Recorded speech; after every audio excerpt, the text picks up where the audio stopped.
Lower मंडा गुलाब बाग गज्जर बस्ती के मकीनों का R&B sub division डोरों के खिलाफ लोअर मंडा गुलाब बाग के मुकामी लोगों का रोड की नामुकम्मल मैग्डमाइजेशन के खिलाफ एहतजाज जारी रहा, जबकि मुजाहिरीन ने इल्जाम लगाया है कि तकरीबन 3 साल कबल R&B सब डिवीजन डोरों ने गुलाब बाग लोअर मंडा के कुछ हिस्सों को इस यकीन दहानी के साथ मैग्डमाइज करवाया था कि पुल की तामीर के बाद एक और हिस्सा को मैग्डमाइज किया जाएगा, लेकिन बदकिस्मती से ना तो क्लोरिड बनाया गया है और ना ही सड़क को मैग्डमाइज किया गया। तब से इस वजह से इस सड़क को नुकसान पहुंचा है, जिसकी वजह से ये बारिश के दिनों और दीगर महीनों में आम लोगों के लिए खस्ताहाल और गैर महफूज है। ज़ेर-ए-मंडा सड़कों की खस्ताहाली हमेशा हुकाम और अवाम दोनों के लिए बाइस तशवीश रही है। R&B AEE ने मीडिया के नुमाइंदे राजा शफी से बात की और इस दौरान कई अहम उमूर पर गुफ्तगू की। हमें रोड दी थी पिछले साल जून में, 3 जून को इसका काम लगा। जब काम लगा तो इन्होंने हमारे से वादा किया कि आप ज़मीन छोड़ो तो हम कुछ दिनों में इसमें दीवार और आपको हम रोड कंप्लीट करके देंगे।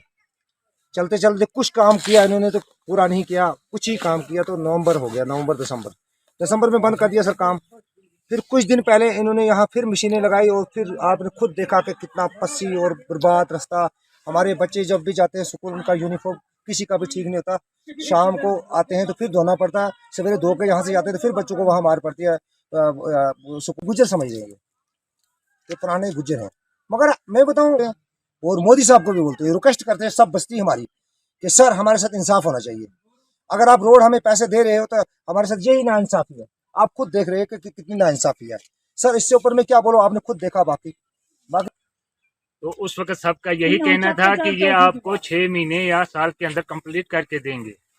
कंप्लीट क्या करना है कि अनकंप्लीट करके इन्होंने बुरी तरह। और गवर्नर साहब से और मोदी साहब से वो बोलते हैं कि मोदी साहब बोलते हैं कि मैं एसटी का दर्जा हमने लिया, सब कुछ हुआ, मगर जो हमारे लोकल यहाँ के मसाले मुलाजम हैं वो हमको दूसरी नज़र से देखते हैं। बात तरीके इसलिए कि हमारा जो ये रोड है, हम गुजारिश करते हैं, रिक्वेस्ट करते हैं कि ये रोड हमारा जल्दी से जल्दी इस पर रिपेयर किया जाए ताकि स्कूली बच्चे उनको कोई खतरा ना हो, हमारे मकानों को खतरा ना हो। और जब बारिशें पड़ती हैं तो इस रास्ते में अगर एक दिन रात को यहाँ से 12 बजे 1 बजे इंसान गुजरेगा तो यहाँ नजर आएगा कि पूरे वो रीछ ही चल रहे हैं, जिसको कश्मीरी में हाफत बोलते हैं। तो इसलिए हम रिक्वेस्ट कर रहे हैं हमारी रोड ये जल्दी से जल्दी क्लियर हो जाए ताकि हम महकमे का R&B जो भी ये डिपार्टमेंट है उसका हम शुक्रगुजार हैं और मीडिया का शुक्रगुजार हैं जिन्होंने अपना कीमती वक्त देते हुए इस पहाड़ी के एक नाजूमी गुंदम में आके अपना बसेरा लगा के और इस लोगों को, इन जो बेचारे ये बैकवर्ड यहाँ के रहने वाले लोग हैं, इनको भी पता चला कि हाँ भाई ये मीडिया वाला भी क्या है। पहले अभी तक ऐसा था कि हम लोग मीडिया वाले ये नहीं जानते थे, मगर आज आपका बहुत बहुत हम रिस्पेक्ट करते हैं, वेलकम करते हैं कि आपने भी आप हमको ये रास्ता दिखाया कि क्या है क्या नहीं। शुक्रिया। अस्सलाम वालेकुम बरकातहू। मैं यहाँ का गुज्जर बस्ती का बाशिंदा हूँ।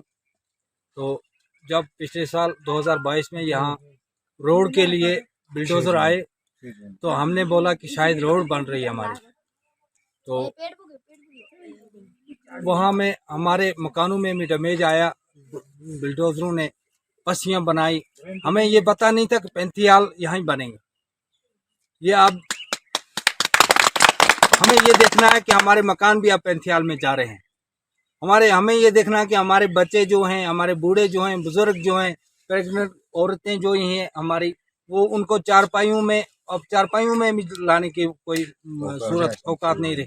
अब देखो यहाँ इसमें कोई चल सकता, ये पानी है सब, इस पानी में हम अब पेड़ लगाएंगे।